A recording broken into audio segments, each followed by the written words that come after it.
Monday Night Football preview with the Cardinals and the Chargers, plus the Bucs versus the Ravens, plus a Week 7 recap. Welcome to the FTN Fantasy Schatz and Tanier NFL podcast. I am Aaron Schatz of FTN Fantasy. You know me as the DVOA guy. He is Mike Tanier.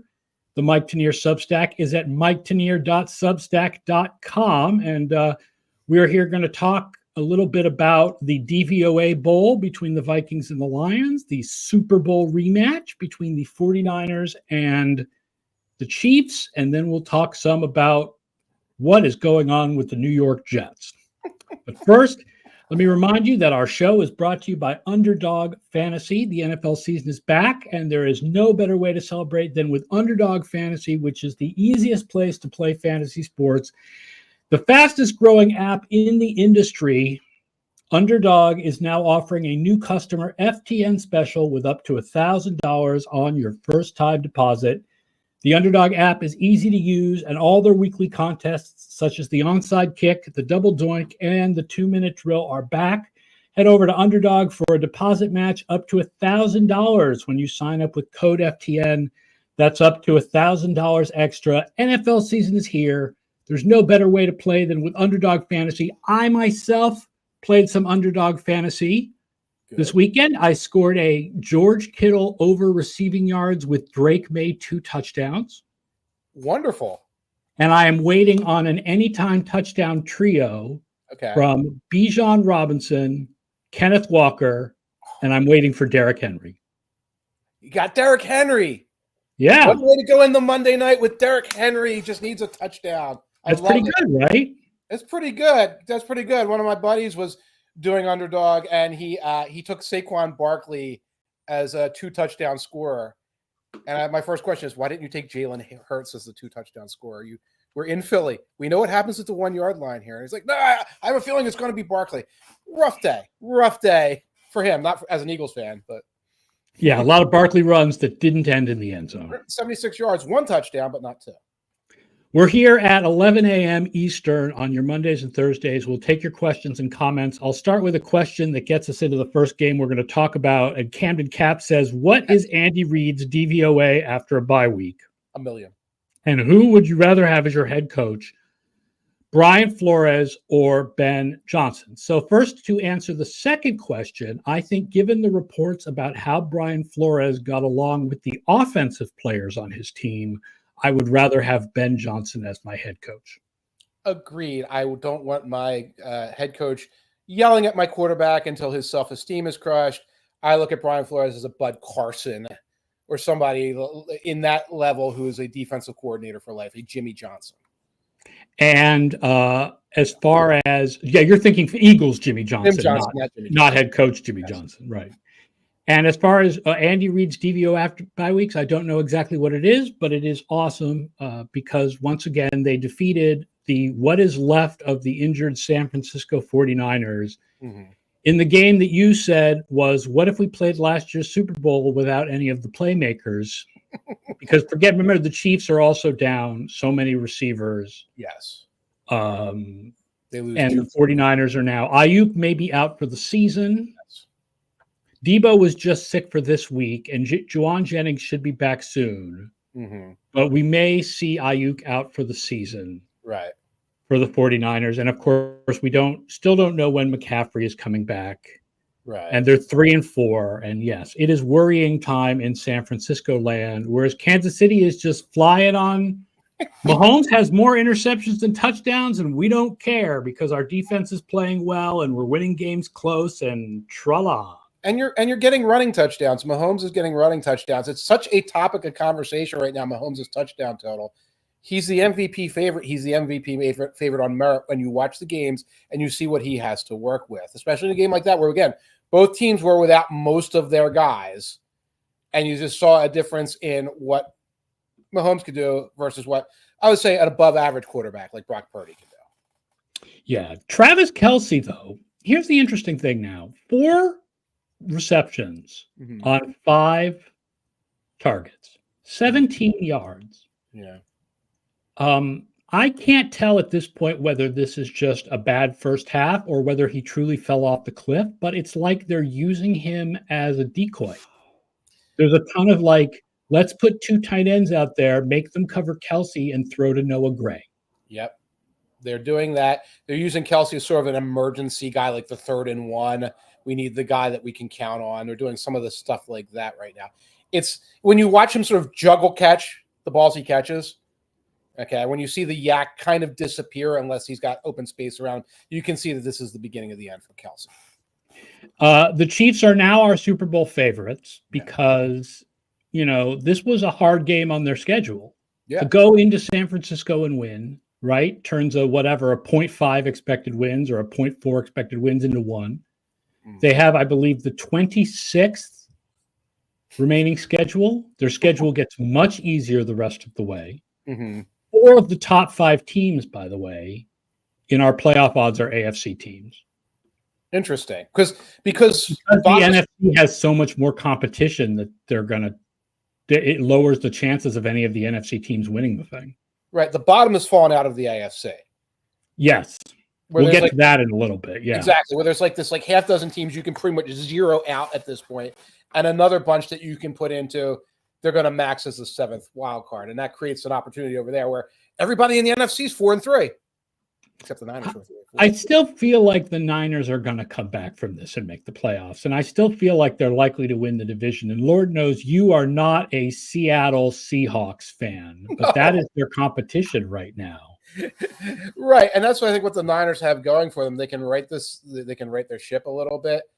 But we've gone past this meme that I've been doing for weeks where now the Niners are dealing with real injury adversity, not the sort of fake injury adversity of we have one guy hurt, which is what we've had for a couple of weeks. They've got some real problems now.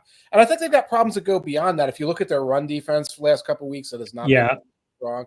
And it's something you talk a lot about. I know Brian talks a lot about on the DVOA Discord. They got to the 6-yard line yesterday, 4th and 2. It was field goal time. It was field goal time again. And this increasingly becomes a problem where you're not leveraging the situations you need to leverage to win against these good opponents, and similar problems happened against the Cardinals. Yeah. All right. Speaking of the NFC, the teams that are really dominating the NFC are the NFC North teams, and that brings us to the DVOA Bowl between number 1 and number 2. Yeah. Won by the Detroit Lions. Yeah. By what, 2 points? By 2 points and skin of their teeth, back and forth. Wow. About as close to a tie as you can get. What did you think of the fake punt that they ran early on? I wrote about it, and I love the design of it. You look at the Vikings punt coverage team, and they're standing there in cover 3 zone. They are standing there I think they're running a fake, guys, or whether or not they're running a fake. We're not going to play. We're just going to do punt, watch fake every time on that, and so that got stuffed along the way. I don't mind. My first response was, look. Fake punts have nothing to do with analytics. Right. They're about, you see something on film and you're like, there's a weakness here that we can exploit. Let's go for it. Mm-hmm. But that weakness usually involves their special teams, not their regular defense. Right. So when they came out there in what was basically a regular defense, right, that was time to call a timeout and not do it. Call timeout, wave it off. You assume that the punter or somebody can call Knicks and just punt. But they couldn't do that. And again, you look at the formation.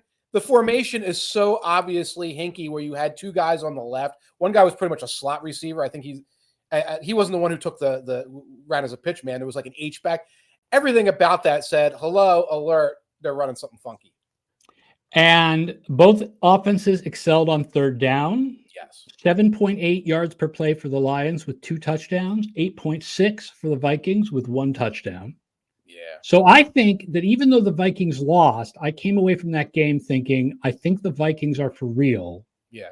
Not in that they are the best team in the league, but that I think they need to be in the conversation for this year's dangerous teams in general.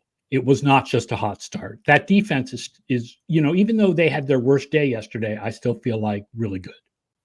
Agreed. And when you talk about the NFC at the top, you have the Lions at the top. There's room for other teams at the top right now. The Cowboys are not somebody we would put at the top. We can keep the 49ers there provisionally. Eagles, not really. There's room up there for a team like the Vikings to be the Super Bowl conversation. Jared Goff is now 6th in passing DYAR, 4th in DVOA. I hear a lot of discussion of, is Goff in the MVP conversation? I know you hate the MVP conversation this early on. Well, I would feel like I would not vote for him unless, like, we can talk about it if he gets to number 1. But he is having a good season. He does do what he does well. I don't feel like their ability to beat the blitz. And that was one of the things here, right? The Vikings blitz a lot. The Lions are great against the blitz. The Lions killed the Vikings blitz. Right. I think it's more about their offensive line and the coaching that their running backs and tight ends get to pick up blitzers than it is about Goff. Yeah, I mean, Goff's plus 850 right now. I hate in the conversation when I say, is he a candidate? I think he's a candidate. And I worry about credit Jenga. Where I say, well, in Goff's case, because we have these priors about the guy who, by the way, led a different team to the Super Bowl and led the team to the NFC Championship. We look for these other things. And then with a different quarterback, we say, well, that's clearly his Superman routine. And we don't make the same adjustments for them because we have a different preconception of what they do. Bill Houston says Goff is top tier Alex Smith. I actually don't think that's true because Alex Smith could do more things out of structure than Goff could, but didn't have the arm that Goff has in structure. What Goff is better, like in structure, he's got a great arm. He's got more physical talent. It's when he gets out of structure, processing things that he's not good at. Right. So he's somebody who operates within structure. But man, we're not talking about, a guy who's leading his team to a wild card berth. A guy who consistently takes teams on deep playoff runs and 2 different franchises. Lions are now 44% to win the division in the playoff odds. Vikings are at 36%. Packers at 17%. And of course, we have the Bears much lower at 3% because they've played such an easy schedule so far. And we still have, their preseason projection is playing a little bit of a role in there. But it's going to be a great battle, I think. The Lions and Vikings play in Week 18, and I really hope that it really means something. That would be the Sunday night game. That would be fun. And yeah, the Bears, remember, have all 6 division games against tough division foes ahead of them. Quick Vikings schedule note. Listen to this wackiness. At Rams on Thursday. Then they host the Colts. Then at Jaguars, at Titans, at Bears. On the one hand, that's 3 winnable games, and it's not like 3 really long back and forth trips. It's just a long road stand. 4 games out of 5 on the road, starting with a Thursday nighter. That's tricky. That's something where I could just see them, tripping once or twice along the way because that's a hard schedule to navigate. Yeah, I always feel like the 3 games on a road thing in football doesn't mean what it means when you go on a long road trip in other sports. Because when it goes on a long road trip in other sports, you're away from home for a long time. But in football, you fly back and forth. So you do get, you are at home in between the games. Right. But at Bears is certainly harder than Bears at home. Yes. And going on the road on Thursday after a home loss to LA is tough. But a lot of those, and you're right, it's not time zone changes and things like that. It's an odd little bit of schedule. And while all those games are winnable, also none of them are necessarily a cakewalk. I guess the Titans are a cakewalk, but that's it. Speaking of which, Paul Vieira says, are there more really bad teams in the NFL this season relative to past years? Let's talk about bad teams because the answer is yes. There are 5 teams right now with a DVOA of minus 33% or worse. Bleh. There are only 2 other years in the data that had 5 teams at minus 30% or worse after week 7. 2009 had 8 of them. Okay. And 1996 had 5 of them. Eight of them. In 2009 was a really top-heavy year with the Colts and the Saints being undefeated through most of the season. And so let's talk about these 5 really horrible teams. When you prepped this and you sent that to me, I said off screen, oh, good, we get to talk about the Giants. The Giants aren't even one of them, folks. The Giants are not one of these bottom 5 teams. The Giants are better than these teams. And neither are the Jets, but we'll get to the Jets in a second. Okay. Number 28 is the Raiders. And we were talking before we came on, and I was like, the Raiders are so boringly bad. Like, they're 29th in everything, basically. Like, they're not bad enough in anything to be interesting. But But they're actually a little more interesting than you think because of the fact that certain things are so bad. They seem to just be trying to hand off and throw to their tight ends and make the game end. Like the goal of a Raiders game is to get to the end of the Raiders. They're like simming through the season, which is why you don't have this cataclysmic loss, but you just have these losses where they're never really competitive. The running backs are bad. Zamir White's been really bad. He's been hurt too. And it's Brock Bowers is their offense. Yep. They're in 3 tight ends a lot. They're in 2 tight ends, I think, almost constantly now, especially now that Devontae is gone and when Devontae was hurt. But they'll go into 3 tight ends, and they'll just like run screens to Bowers, run screens to the other tight ends. That's their passing game. And then, a Minshew bomb or O'Connell bomb once in a while to Trey Tucker. Camden Cap says, how did the Raiders beat the Ravens? Every year there's 1 or 2 of these games where we go back at the end of the season and say, how is that possible? The Ravens had a 95% post-game win expectancy in that Penalties. game. Like, that was a wild, fluky game. Penalties. They're like a 95-yard penalty differentiation, a bunch of first downs on pass interference penalties, roughing the passer penalties. And that kept the Raiders in the game, and Ravens made a mistake or 2 at the end. 29 is the Dolphins. And I feel like the Dolphins should not be down here. No, there's no. Because once Tua Tagovailoa comes back, and it now is clear he will come back. Right. Their offense should be much better than this. So right. Even though their defense has not been as good as you want, and their offense was not as good as you want in the first couple of games of the year when Tua was healthy, the Dolphins are not going to end the season this far down. No, but they're going to end at 22nd, and they're going to have wasted a year. Yes. And again, we can talk about backup quarterbacks. I saw Malik Willis, who's in Green Bay for, 8 days or whatever, win a couple of games. It's possible to win with your backup quarterback. It's possible to be effective with backups and third. Sometimes you have to change your offensive strategy when you have the backup quarterback playing. And I think that a big difference is McDaniel ran the same offense he normally runs, whereas LaFleur was like, well, Malik Willis is the quarterback. Let's run Malik Willis offense. Right. Let's change things around. And yesterday's offensive plan apparently was to not get the ball to Tyreek Hill or Jalen Waddle or Odell Beckham. 8 yards. 8 yards for Tyreek Hill. I didn't see them. I got to recheck. I don't think they threw to him in the first half. Yeah, it's like 2 targets or something. Okay. They switched quarterbacks in the middle of this game.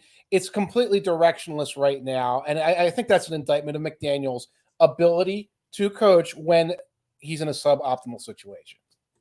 Camden Cap says, is the offensive line just so bad they can't do anything else? No, you're talking about team number 30. Yeah. And that's the New England Patriots, who are 30th on offense and 30th on defense. And their defense has completely collapsed, making my preseason projections about them look incredibly stupid, as their defense can't stop anything. But at least they have hope and a quarterback you can root for. They have hope. They have a quarterback you can root for. Injuries to Christian Barmore, Jawan Bentley, Jabril Peppers. Is Dugar hurt? Duggar missed a game or 2, but he's back. Has been in and out. That has hurt the defense. And now, very quickly, I would like to read off all the players who have taken snaps on the offensive line for the New England Patriots. David Andrews, Ben Brown, DeMontre Jacobs, Michael Jordan, Nick Leverett, Vidarian Lowe, Chukwuma Okafor, Micah Wenu, City Sal, Layden Robinson, Zach Thomas, and Caden Wallace. It's week 7. I think it might be more than that. That may just be the guys who have gotten starts. I think it's 11 starters so far. Okay. At some point, Cole Strange will be back. That will be 12. Right. The record is 14. Right. And it's week 7. I think that's everybody. I went through the PFF. I grabbed snaps. Yeah. Bill Houston says, are the Patriots soft? That was not Drake May who said that. That was Gerard Mayo who said that. And by the way, Gerard, look in the mirror. You're the coach. Imagine the 22-year-old quarterback saying the team is soft. I can see Caleb saying that. But not Drake May. Yeah, Mayo said that. And I'm like kind of writing it up right now. I don't think this team is soft. They're just not talented. They're not good football players. They've lost too much off the defense. Yeah. The tackling has been average, which is not right. Every year the Patriots are one of the best tackling teams. This year they're not. Yeah. And it's all about building for the future at this point. And Yeah. At least they have a young quarterback you can root for, unlike team number 31, the Cleveland Browns. I can root for Dorian Thompson-Robinson. Yeah, but there's not really a lot of hope with Dorian Thompson-Robinson. Yeah. So Watson is probably done for the year. In fact, he's probably done forever. Oh, darn. Nobody is really crying any crocodile tears over this. It's probable that, I guess, they're going to go with Dorian Thompson-Robinson over Jameis Winston. Their defense, like the Patriots defense, their defense has completely underperformed this year. Yep. And Bill Houston says Winston should be an upgrade, right? Well, if they're going with Winston, sure. But if they're going with Dorian Thompson-Robinson, no. Yeah. I mean, officially, Winston was deactivated yesterday, which is why he was the emergency quarterback. So he actually came in late in the game after Dorian Thompson-Robinson had a finger injury. Right. And I get the impression the thought was they were using Winston as their sneak guy. I think the idea was DTR could come in and be a package guy as they were trying to manufacture offense. And that's why Winston was deactivated. Moving forward, I think you're going to see Winston out there. And I think Cammy Cap asks if tackling is like coverage and has a lot of variance. No. The Patriots have been like in the top 5 for broken tackle rate on defense for like 8 straight years or something. Like it's actually kind of consistent. I wonder how much of it might be time on field, time of possession, things like that. I think a theme for some of these, maybe not so much the Patriots, but the Browns, these defenses that are forced to do everything and eventually crack under that pressure. And that's what I think we see from the Browns and from another team we're going to talk about. The Browns are the 7th worst offense ever tracked through 7 games. Gosh. Oh, my gosh. But the Carolina Panthers are the 14th worst team after 7 games. And that's why when people on the radio here in New England are like, the Patriots are the worst team in the league, the Patriots are the worst team in the league, they're really not. Like, I mean, that doesn't make them good. They're bad. They're close to the bottom. But did you notice the Panthers give 40 to the backup quarterback of the Washington Commanders yesterday? Because that's the worst team in the league. See, you are like me, where in your social life, as you're going around to the tavern or talking to folks in the neighborhood, and you'll hear, we're the worst team in the league. That's the worst coach in the league. And as professionals, we feel obligated to take the angry fan and say, no, there are other really, really bad teams. There are really bad coaches. Nick Sirianni is not the worst coach in the NFL, Eagles fans. And no, there's always there are teams that are worse than the Patriots, and the Panthers are one of them. Here's the thing, you lose track of the Patriots when they stink. People you think are playing for the the Panthers are not playing for the Panthers right now. For example, Adam Thielen's been hurt for several weeks. Jadeveon Clowney's been hurt for several weeks. Josie Jewell has been hurt for several weeks. Shaq Thompson is on IR. So is Thielen, by the way. Derek Brown has been on IR. Austin Corbett, one of their better offensive linemen, is now on the IR. So when you say, how is this team that bad? You knew they were bad earlier. They're getting worse. They're getting worse because they're not as injury plagued as, say, the Patriots, but they're losing some of their handful of like well-known players to injuries. Sean Ryder wants to know how long it takes for historically bad teams to turn around. I don't have a definite answer for that, but usually it's you start by when do you get the quarterback who plays well as a rookie, and then you go from there. Look at Houston, right? Right. That's an example of a one-year turnaround, so it's possible. As long as we're talking about bad teams, though, we do have to talk about the New York Jets because the Patriots fans are like 1-6, 1-6. God, we're so bad. We're so bad. Next week they play the Jets. The Jets are 2-5. Right. That's also bad. Not as bad, but bad. The Patriots have a 22-year-old quarterback and $183 million in cap space next year.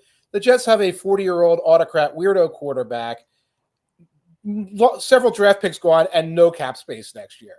Okay? So there's bad, and then there's hopelessly bad for years to come. And I think that's what the Jets are discovering about themselves over the last few weeks. I mean, Devontae Adams did not seem to – the whole like he's going to go and Rodgers and they'll be on the same page immediately did not quite seem to happen. And they didn't quite dial Garrett Wilson back in the offense. But, I mean, I think Garrett Wilson is the better receiver at this point in their careers. Mm-hmm.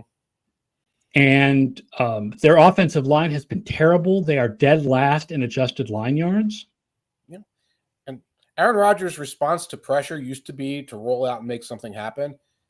Now it's hit the turf and get up scowling at everyone. That's his response to pressure right now. Yeah. When Rodgers is pressured, I don't know what his numbers are.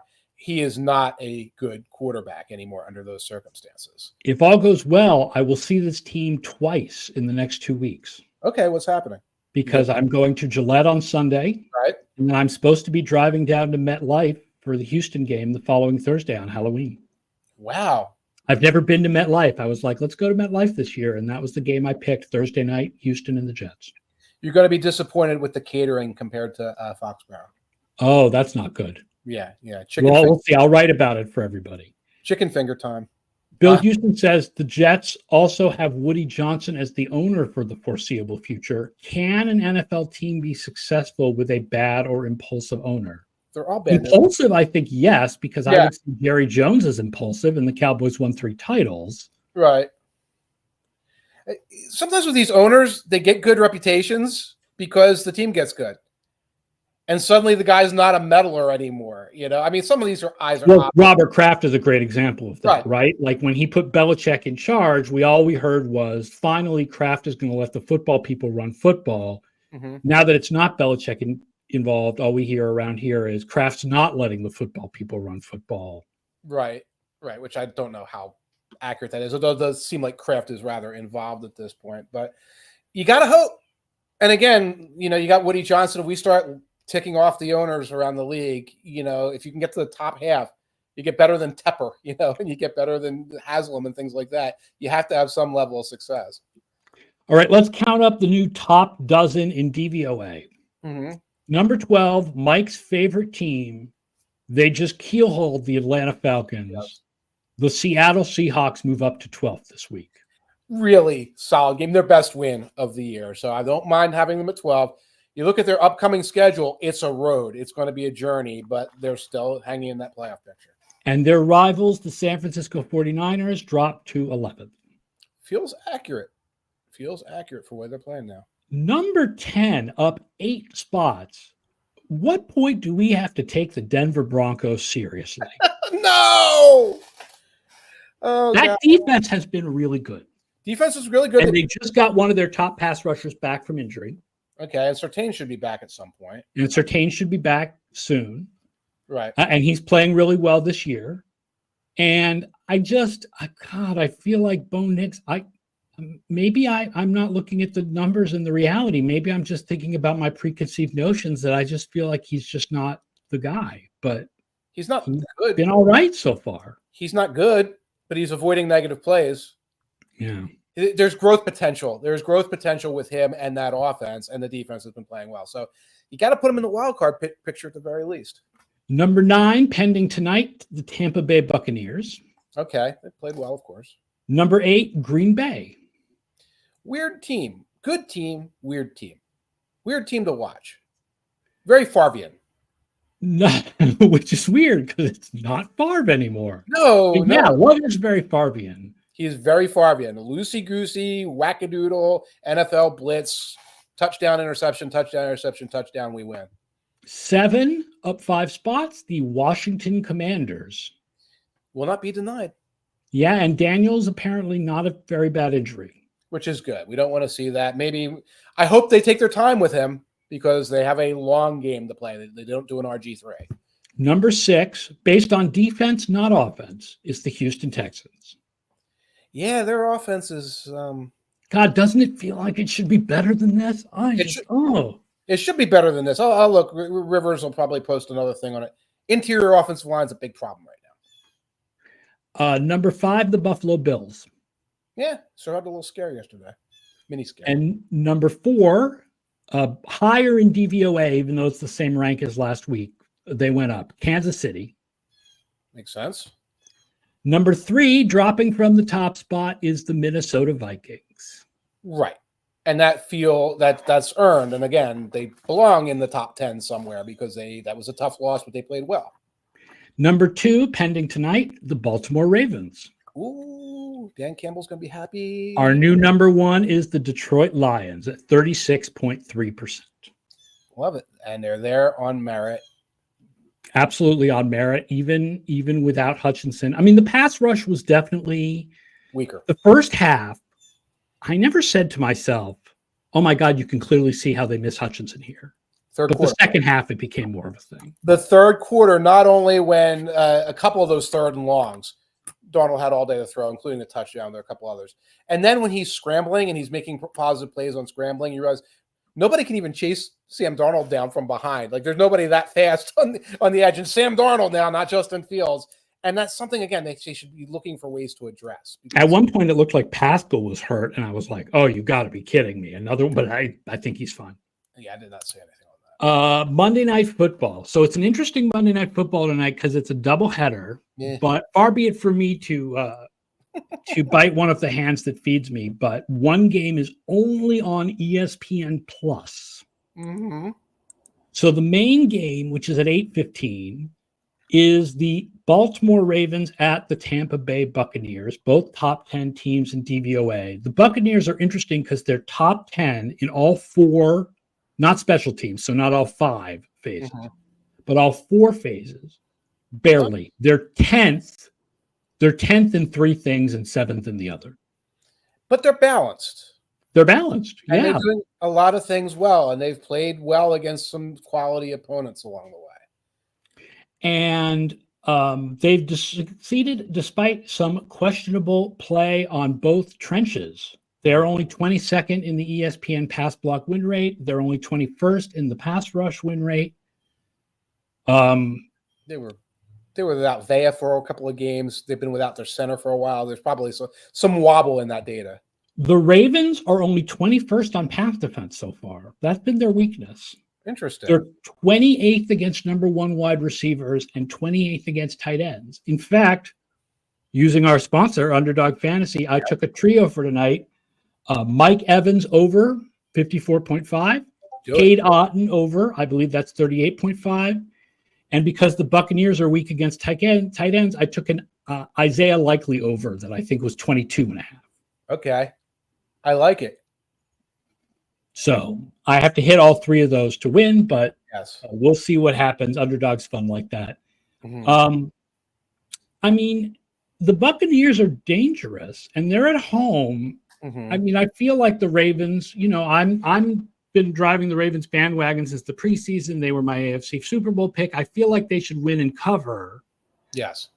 I will not be shocked if Tampa Bay wins this. No, it's not. I'm going with the Ravens to win, cover. I'm thinking under. It's like 50.5. Level of confidence is not high in it. One thing I look at the Buccaneers, they had a couple of home games early in the year that were weather games, heat games. Okay, the Eagles, for example, was like a high humidity game. There was another one. Weather's a little bit milder now. It's an evening game. If that was something that was impacting them with a point or 2 advantage, that's gone right now, and that might favor the Ravens. The other game is the Chargers at the Cardinals at 9. This is the one that's on ESPN Plus. The Cardinals have been very poor in pass defense this year, but the Chargers are their new I'm blanking on the name of their new defensive coordinator, the guy who was at Michigan the last 2 years, and he is doing a really good job. He has been doing a really good job. I'm blanking on his name too. It is Junior Harbaugh, not his name. He's been doing a good job. They are aggressively ball control oriented. Again, they're very short-handed in terms of receivers. Cardinals play well for like a quarter at a time. They're like a one good quarter a week team, and not just like the fourth quarter garbage time. The inconsistency is there. Not a strong team overall. So I think the Chargers should be able. Chargers are quietly putting together a little portfolio of being in the wild card picture. It's Jesse Minter is the. Yes, that's the name. That's the name. That's their defensive coordinator. Very good job. 5th in defensive DVOA for the Chargers, despite not having a lot of players where you're like, oh, that's the guy. Right. Other than the pass rushers. Mac is still playing well. Had some weaker opponents too. That has helped a little bit. But yeah, I think he's doing a solid job overall.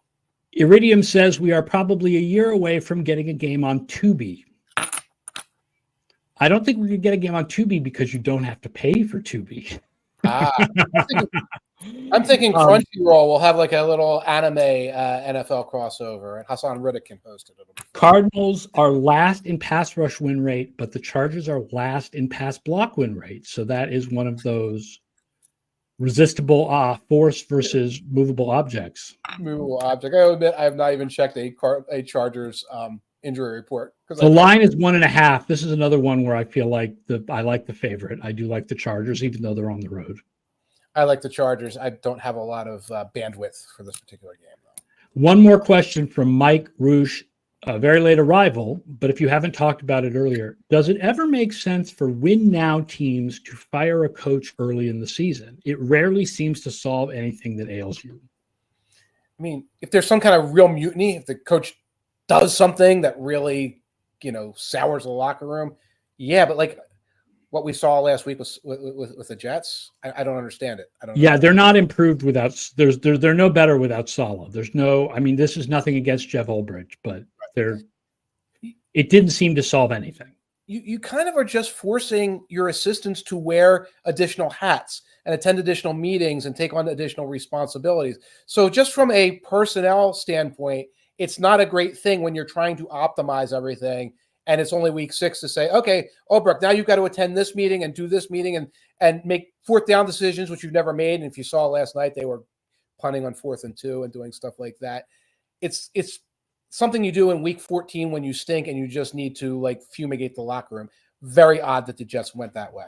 It's very rare that you do have a team that really turns things around when you change coaches. And the most recent example I can think of was when the coach wasn't even fired for anything that happened on the field. Mm-hmm. And that was when John Gruden left the Raiders and the special teams guy, Rich Bisaglia, was the coach, and they were better under him. Right. And honestly, that just seemed more like just random chance. It's random fluctuation. That's kind of what that was. And that's what you usually get. All right, that does it for the Monday show. Thank you to all the people who are tuned in right now. Thank you to everybody who listens to us afterwards as a podcast. Please remember to rate the show and subscribe and tell your friends about it. We will be back Thursday morning at 11 a.m. to talk about Week 8 in the NFL. Make sure you're subscribed to the Mike Tanier Substack, miketanier.substack.com. And until Thursday, enjoy Monday Night Football, and so long, everybody.